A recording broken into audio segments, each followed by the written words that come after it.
Coaching, and today I'm going to talk about giving advice for those on the spectrum during the coronavirus. Now I'm going to give a few examples of how the coronavirus may be affecting you negatively and how we can do something about it.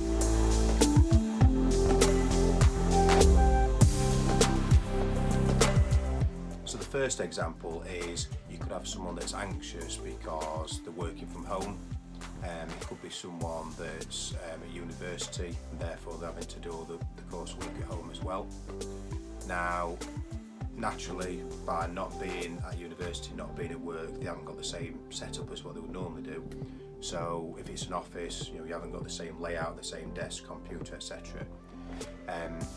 Now you may have loads of work to complete, or you may think you've got lots of work to complete because you're naturally sort of wary of that, and whereas most people may be taking it easy a bit, you're sort of worried about it. And you're worried that you can't get all your work done, so whether it's a job or whether it's university, like say coursework, exams, that sort of thing. Now what that can bring on is a lot of stress, a lot of anxiety, sleepless nights, you could be upset, you can display that in more than one different way, whether it's anger, whether it's crying, whatever it is. You may have problems with time management and how you can plan your day, and you may be really worried about that. You may not be able to get any work done because of that. Now, a few ways you can help yourself is you could spend a day just getting your office set up, or your working environment set up at home, however you do it. Now you may have to ask work for some leeway on that. You may have lots of work to do on a daily basis, but you could ask work for that support and just say, I need a bit of extra time, can I just get everything set up here, and then I'll be flying after that. And if they're sort of good employers, they'll appreciate that and understand that. And if you're still not got everything sorted after that, then obviously they're going to be asking questions, but it's important to get your space set up. Now you could ask people around you for support if you're fortunate enough to have that, whether it's your parents, partner, whoever it is. Ask them for support, even if it's doing little things, like helping you plan your day, making sure you're getting regular breaks and that sort of thing. Now, just on planning your day, make sure that you actually factor breaks in. Make sure you're eating, make sure you're drinking, because working flat out for 5 or 6 hours without any breaks is not advisable. And don't sort of overwork yourself, which leads into that. Don't spend hours and hours without sort of looking after yourself. Taking the right precautions, take care of yourself. Don't beat yourself up if you don't get everything done in one day. Don't sort of think it's the end of the world. You've always got tomorrow to sort of attack the next tasks that need to be done. And I think the other thing really to remember is that everyone else is in the same boat, so everyone else is going through the same sort of, maybe not the exact same difficulties as you, because you may naturally struggle more with planning and getting things done, your executive dysfunction, that sort of thing.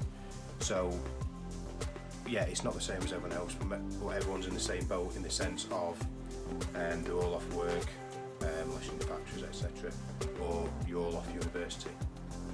Now for those that take things literally, everything literally, obviously we're not in a boat, so don't worry about that. I'm using it in a different sense, and if we're in a boat, then we'll be able to social distance either, would we? So.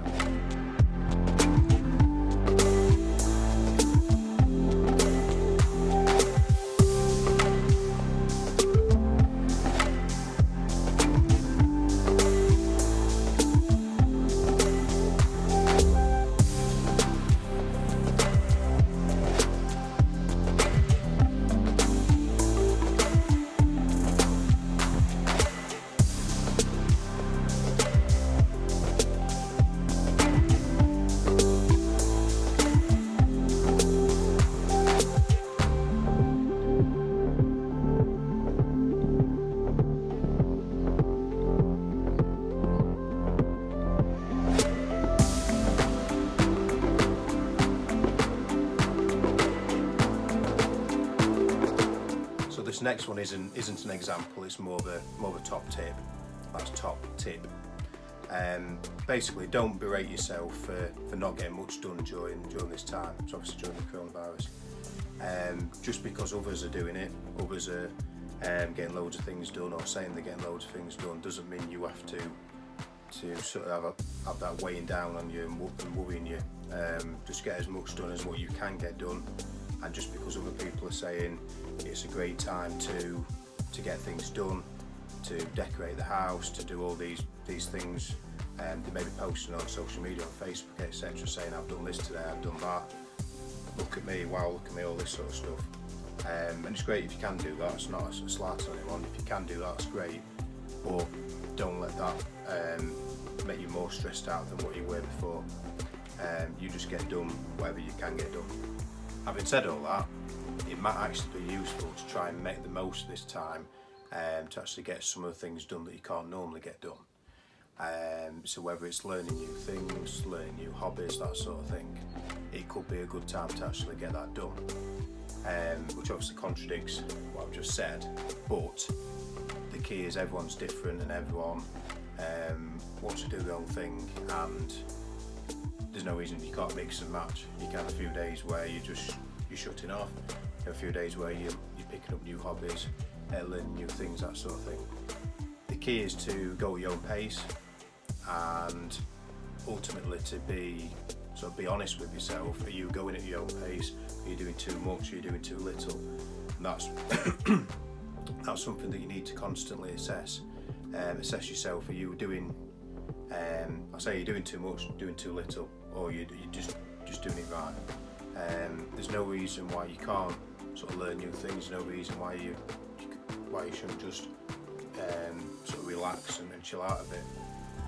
The only reason I say to pick up new hobbies or learn new things and use this time wisely is because normally you might not get time to actually do that. Even if it is tidying your house, some people might tidy the house in one day, and you may feel sort of shamed about that, but there's no reason you can't do it over 2 or 3 days, 4 or 5 days. It doesn't matter, as long as you're getting done things you want to get done, and you're doing it in your own time. And the most important thing with that is to not judge yourself by what others are doing.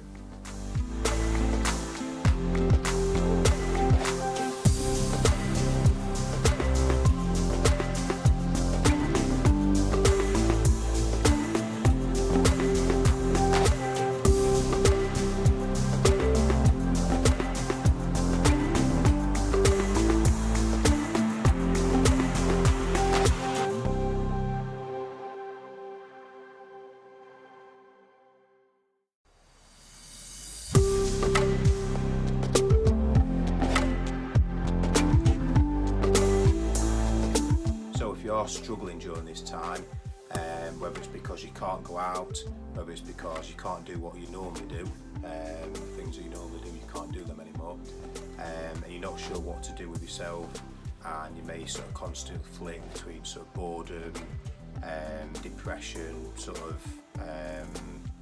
anger, loneliness,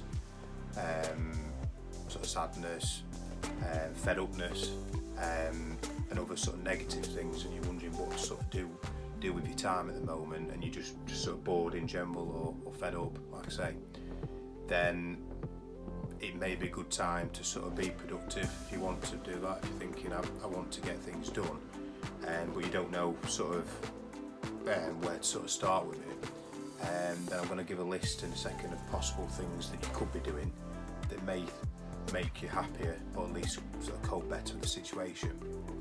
And I think the most important thing to remember before doing that is to put your wellness first, your well-being first, and to sort of assess that regularly, so you're not taking on too much. And like I say, it's go at your, as I said earlier, go at your own pace. You may be bored, you may be feeling stressed and all these things, so if that is the case, then it could be a good time to take up some new things. So in terms of the list, like I say, this is just the list I've sort of come up with. There's lots of things you can do. You can learn a new language, a lot of people are saying that at the moment. If you're not interested in that, then scrap it off.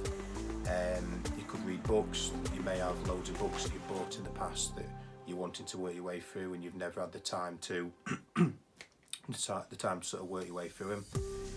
You could do online learning. So there's a lot of free courses out there at the moment. There's some that obviously some that are paid for, but there are a lot of free ones out there. You could use that to further enhance your skills in your current job. You could use it to get a promotion. You could just do it for fun.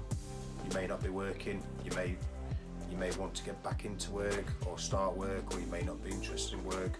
You could just do it as a fun thing. There's lots of different reasons to do online learning. You could tidy the house, as I said earlier. You could tidy it completely. You could reorganise it. You could completely change the layout of all the things you've got in your house. And if you are going to do that, it is the perfect time to sort of do that while you've got a few weeks or a few months to actually do that. This is not really this next one isn't really. It might not sound productive, but watching sort of TV or watching films, you may have a list of films that you've always wanted to watch because you're usually out working all day, working long hours, and you haven't really got the mental energy to sort of do that when you get back. So you may have a list of films to work through, loads of TV programs on Netflix you may want to work through as well. Another thing you could do, you could play loads of board games. If you've got some in the house, of course. Play cards. If you've got friends, family, partners, you could play a partner who you could play cards with. That could pass on a few hours. You could write a book. If you're into creative writing, that sort of thing, you could create a story. You could even write an autobiography of your life. A lot of people like doing that these days, and you can make a start on that, even if you're going back over some of the early years. That would be something which will take your time up. Exercise, which is something I always sort of encourage. There are a lot of people who don't like doing that, so if it's not your thing, that's fine. It's good for you if you do it, but if you're not interested in that, obviously you may not be able to exercise. You may have health problems, obviously. Depends on each situation, each person. You could spend some time on social media, which you might do already, but be mindful of not spending all day on it, because I don't think it's healthy to spend all day on it. So just limit how much you do that. You could do some voluntary work. There's a few things out there at the moment. Obviously, you could do paid work as well. There are some jobs out there, whether it's delivery driving or whatever it is. That's only if you want to, of course, or if you can. You could go walking, sort of exploring as well. So you could, you're allowed to go on a local walk around the local park or whatever it is. You can explore what's around you. You might not have ever thought of doing that before, had the time to do before. You can do that in daytime now. You can get paperwork done, whether it's bills that need like all your old records that need putting in files, that sort of thing, whether it's bills, whether it's accounts, whether you've got your own business. You can get all those sort of things in order now. Any sales information, if you've got your own business, you can get all, like I say, all your accounts, all your projections, all your figures, that sort of thing. Another one you could do is actually get more sleep. You may normally not get much sleep because of your work or whatever, so you can get more sleep in. See your family more, friends, not friends, obviously. If you're living with your family and you're stuck with them, then you can do that. You can make a list of restaurants and bars that you've always wanted to go and see, and also places you've wanted to visit. You might have the time to actually list these down now.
that we had an alarm going off in the background.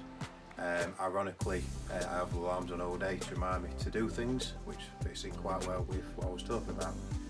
So what I was saying towards the end of the last bit was just restaurants and bars is, obviously none of them are open at the moment, if they are, they shouldn't be, but what you could do is do some research on restaurants and bars or places to go which are close to you in your area, or even not in your area, whether it's just somewhere you've always wanted to go. And what you could do is make a list of all the ones you want to visit, because you've got the time to do that now, and then when everything's back to normal as such, you could then visit those places, rather than doing what a lot of people do, and what some people do, and it's a weekend and you want to go out for some food but you don't know where to go.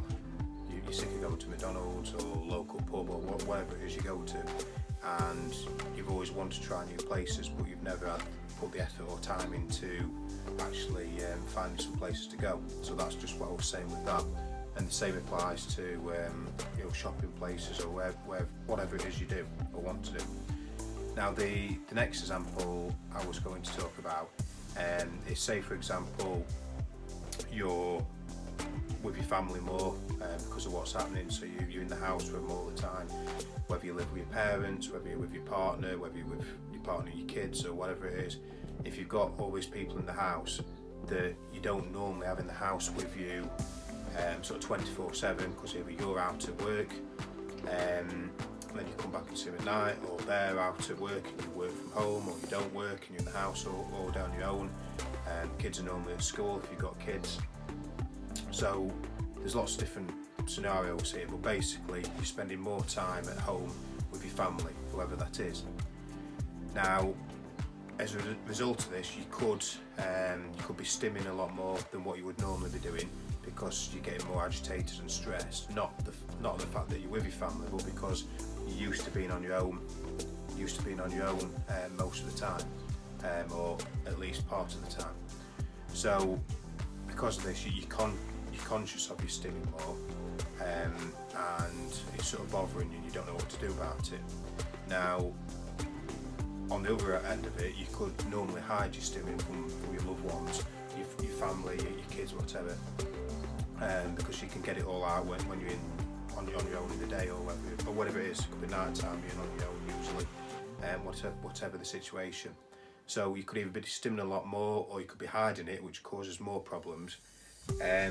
Or it could be the fact that they've never seen you do it before, and you've started, because you normally do it, you can't stop yourself from doing it.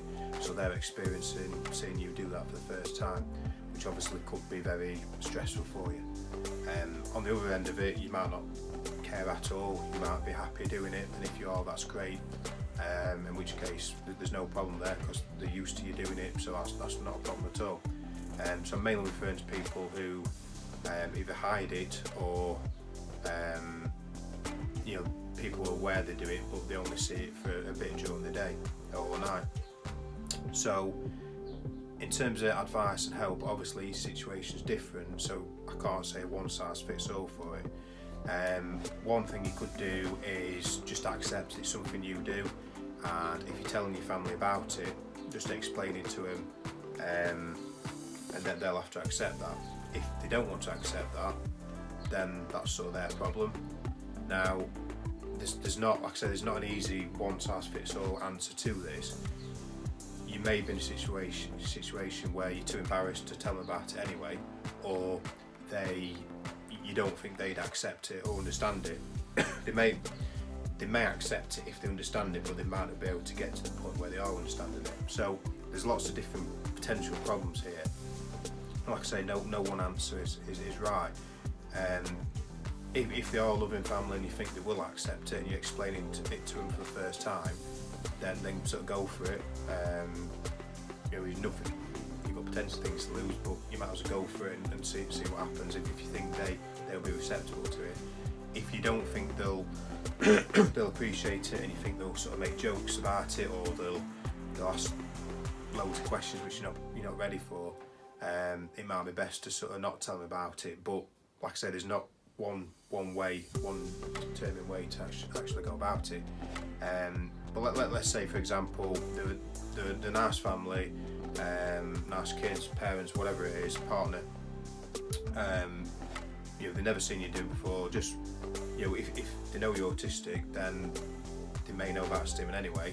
But if they don't, just say, look, this is something I do to get through my day. It helps me in various different ways. It's not doing any harm, unless obviously it is, but that's another conversation. But, so, just judge which is best for you to do. When you're explaining it, like I say, depends who you're talking to. Just be prepared that you may get quite a few questions, or people may not be bothered about it at all and may say that's fine, it's not probably bother me one bit. If that's the case, that's great.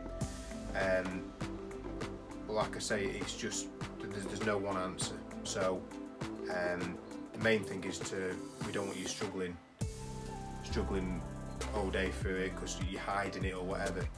If you do feel that you have to hide it because you're not comfortable telling people, you think they will take the mick, that sort of thing, then try and find a place where you can go where no one else is. So whether it's the bathroom, whether it's your bedroom, even if it's for 5 minutes or so, just then you can get it all out and then go back. That may help you. It could also help you if you go on a walk. If there's a place where you can go on a walk where you don't see many people, you can sort of do it there. You get out for an hour, you can get it all out. There's lots of different options for you. It's just finding the best one for you and your situation.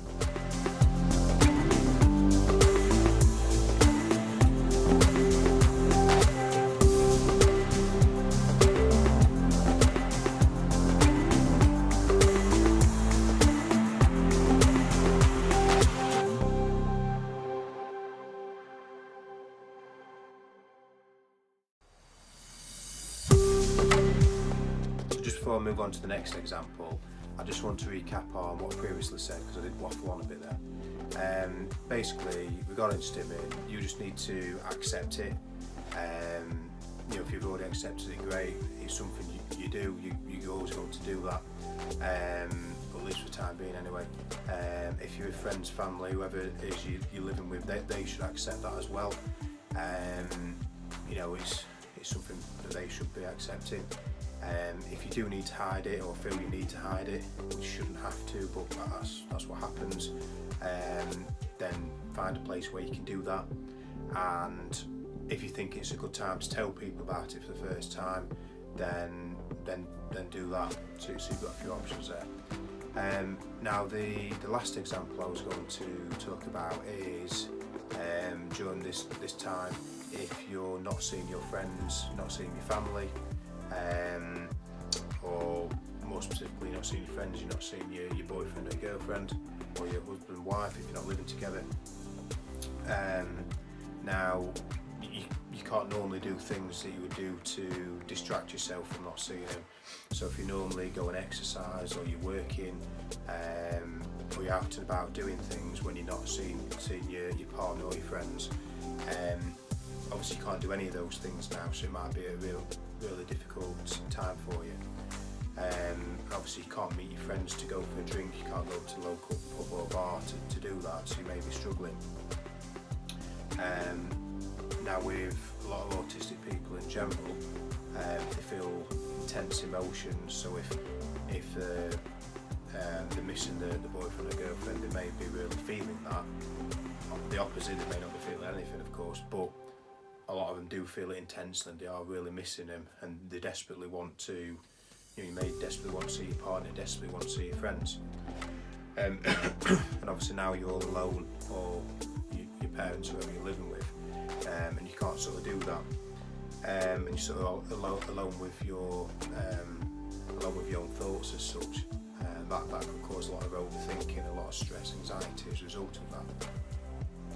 So there's a few things that you could do, not to make things better, but to actually help you get through this time a bit better.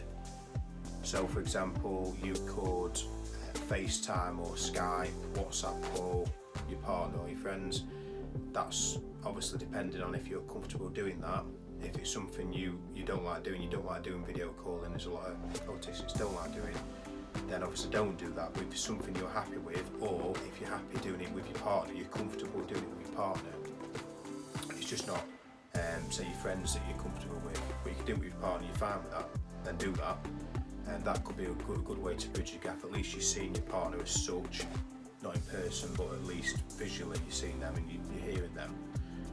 The other thing's obviously having a phone call with them if you're comfortable doing that, or a text session, whatever it is, for Facebook Messenger, whatever, to get you through that. Another thing you could do is you could send them a present to show that you're thinking about them and that you're missing them. You could put together a care package, so you could put loads of different presents, whether it's sweets, chocolate, whatever it is, in one package and send it to them to show that you're missing them. You could do online gaming. Obviously, you're not with the person or you might not actually see them, but that's a way to communicate with them, whether it's like Xbox Live, that sort of thing, or online, or playing an app game against each other, whatever it is. You could do a video call where you're actually playing a game, so you could be playing cards, but have it on camera so you both see each other, so you can see what you can have your own pack of cards if you've got that, and you can actually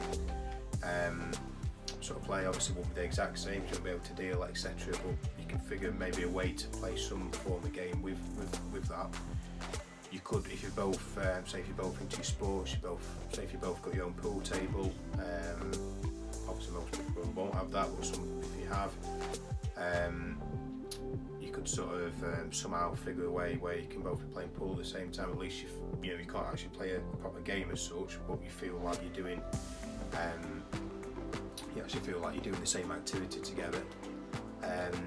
You could, if you're both into darts and you've got your own dartboard, that'd probably be obviously a lot easier than playing pool, for example. But one of you could take it, you could both take in turns to throw darts. You could have the camera on the board, then you just write your scores down, and you could play like a kind of a proper game there, like a lot of the darts players are doing in tournaments online at the moment.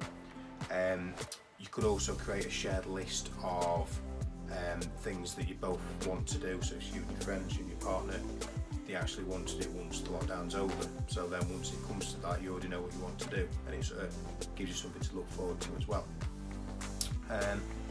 So that's all the examples I was going to go through today. So I'll wrap it up, and thanks for your time.